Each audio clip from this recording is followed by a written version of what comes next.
Alright, hello everyone, welcome to part 10 of my Neopets the Darkest Faerie All Bosses speedrun tutorial series.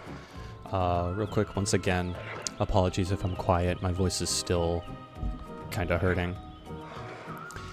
Anyway, straight out of the Jumpy Monster fight, we ran straight forward and did a water warp.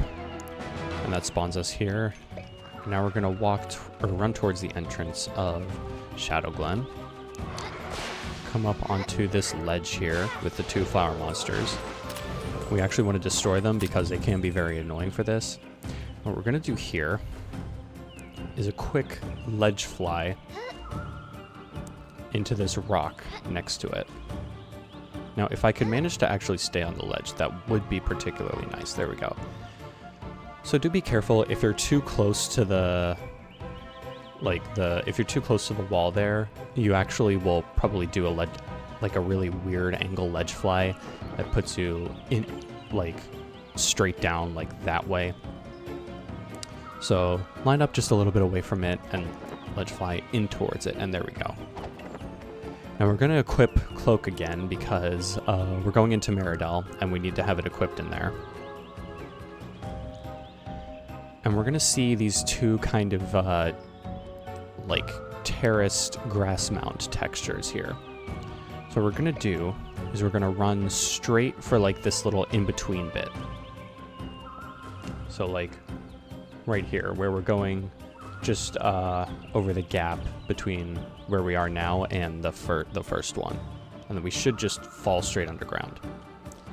And what we're gonna do now is run a little bit towards all that stuff out there. Bit of invisible walls, so just avoid them, and there we go. So there we go. Until they disappear, we're just going to run that way until they disappear. And we're going to turn back around, and what we're looking for now is this texture that comes out into a point. It's very, very obvious. We're going to run straight towards that. Not too fast, though, because we don't want to risk going back in bounds. So there we go. We're fine now. Now, if you go a little farther, you'll be on the other side of this invisible wall. It's okay. Just jump out past it. And what we're going to do is turn around, run towards those rocks, or the mountains there. There's another invisible wall, so jump over it. And there we go. So now, what we're looking for, we have a bunch of weird load zones coming up here. We're going to take a big wide line around all this because there's a lot of invisible walls here.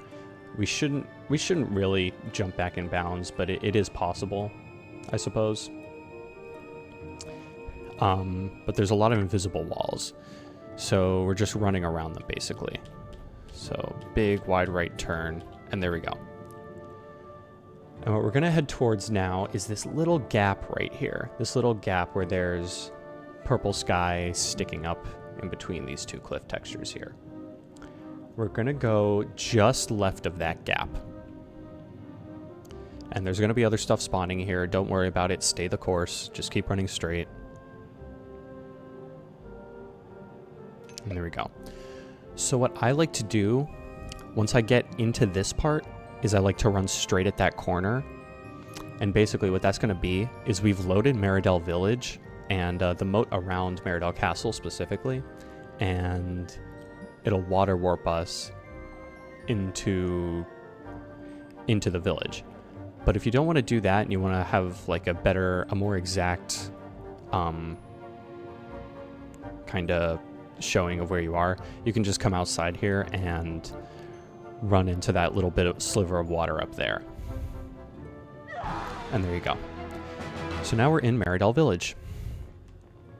So facing the castle, and we're going to turn straight left and run towards Rory, who is just past the potion shop here. And this is why we needed 1,000 spare Neopoints after buying weapons in Market Town, because we talked to him and we need to get to Meridel Underground, and we have to give him 1,000 Neopoints for the info. Come into this back alley and enter the door. And then we're just gonna spam talk to Hermijit here. That's how I like to spam. And there we go. So we already have the guild treasure that he wants. So we talk to him again and the cutscene starts and now we're in there. So I like to break that, by the way. I don't think it's particularly helpful in doing the ledge fly to have it there. So we're going to immediately do a ledge fly.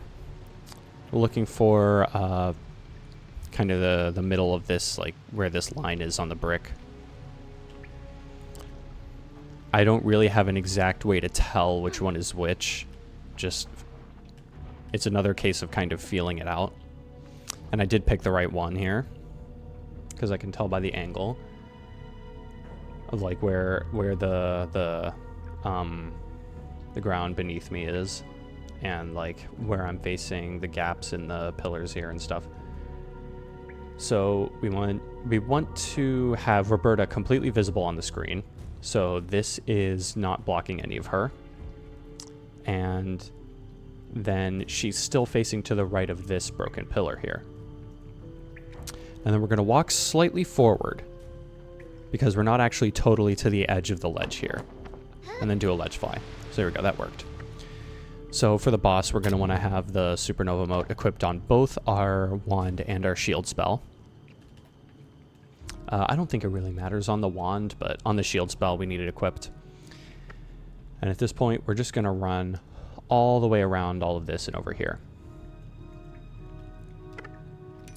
So before I get over there, and I do already have a save state made over there, I went ahead. Also, there's no loading shenanigans to worry about here. Don't worry until you get to the area, so don't worry about it. So there is another emulator and console load difference here. So I'm going to go over what I would do on emulator first. So, emulator. I would go around here and then come into this, run into the pillar on the left side of this door here. And there we go. Hit the trigger. And then I'm going to turn around and run around the right side of this wall. And what I'm looking for is I'm looking for this like archway right here. And I'm going to go into the left side of that and jump in bounds. Easy peasy. So now I'm right in front of the tunnel that leads down towards the Knight's Crypts. And I'm going to go down low and ledge fly to the right here. And there we go. I'm out of bounds. So this is where everything would come together and converge. So I'm going to go back to my save state and kind of explain what you would do on console, or a much easier way to go about it if you're not comfortable with that particular method. So what console would do, and I would check out some of Jaxler's All Bosses runs to see an example of this. Console would run straight into this door from straight in front of it, and then keep running for about five seconds. So like count 5 1000 or 5 Mississippi, and then stop. And then it would be loaded into that out of bounds area that I did a second ledge fly into. But on console, or on emulator, excuse me, you just run into it. It loads way too quick for that. Then you just come all the way around.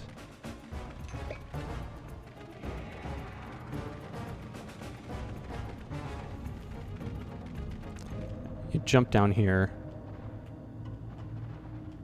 and then you do the same ledge fly. There we go.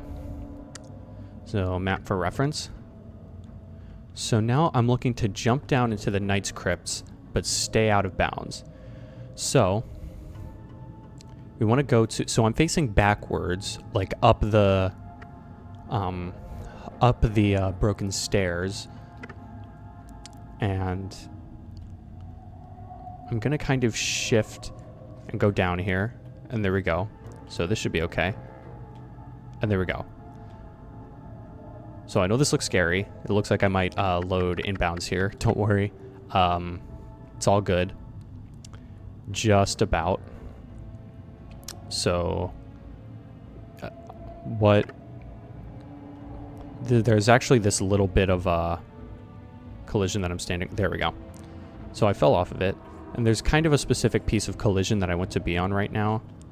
There we go. I fell off of it, so it's a little bit small. Actually, it doesn't seem to be that small. So there we go. It's just, it doesn't extend very far left. So that room over there is where the ancient sword is.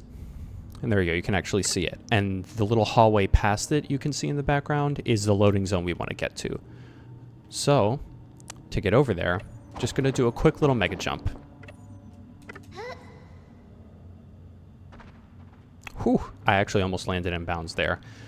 If you do, it's no big deal.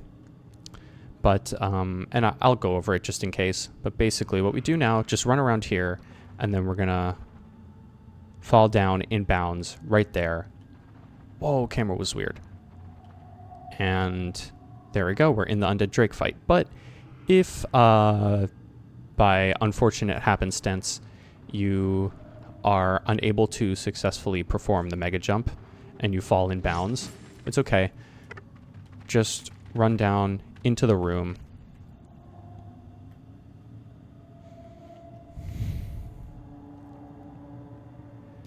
And you can come around the side here.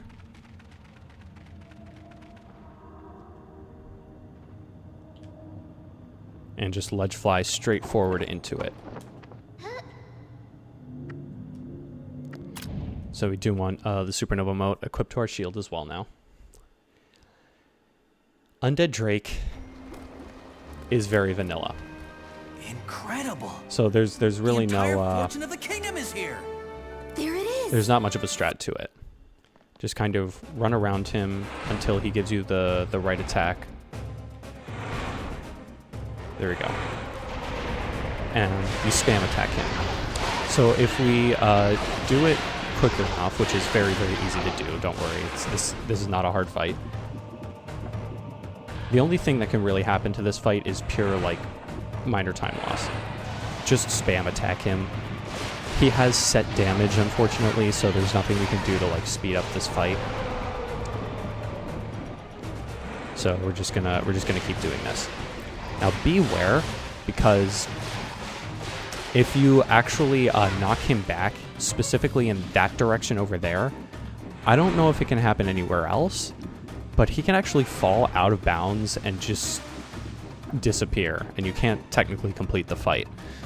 So you have to be a little careful.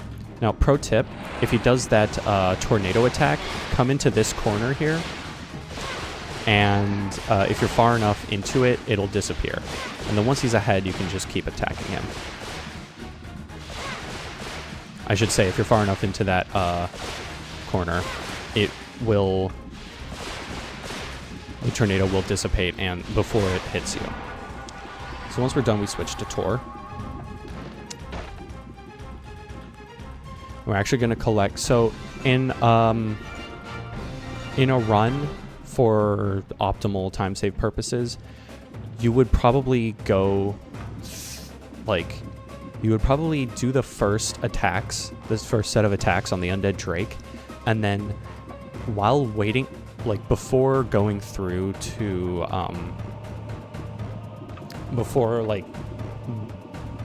while you're waiting for him to attack you on the second part, rather, you would run over here and get these Mirka Speed potions, but, that's only if you, like, try to squeeze the absolute maximum number of, like, amount of time save in, or even just if you want to be safe.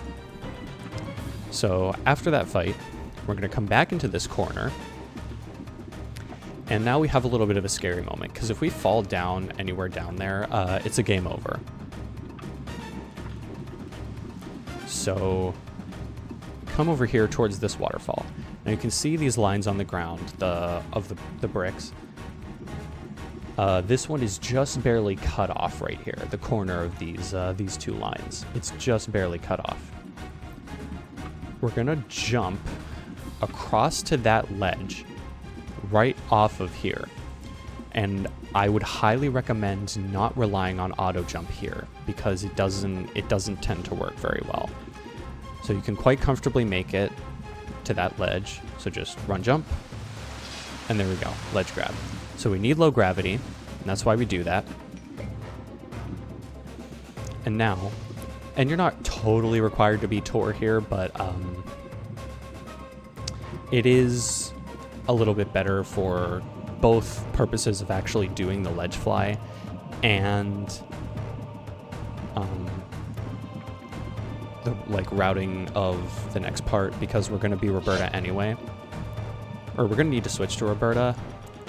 So slash against this ledge, and this is why it's easier to do this ledge fly as Tor, because if we do an attack against the ledge as Roberta, she falls off and it's game over.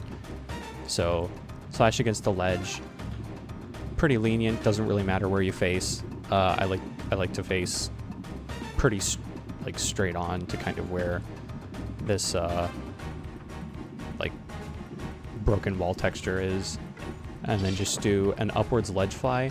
Now this one is a little different from the other two. Normally what we do is hold forward, hold L2, sprint, and forwards, and then press X, but this one I'm actually going to hold backwards. So there we go.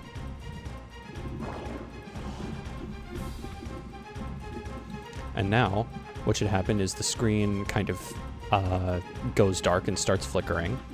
Switch to Roberta, and that gives us back our visibility.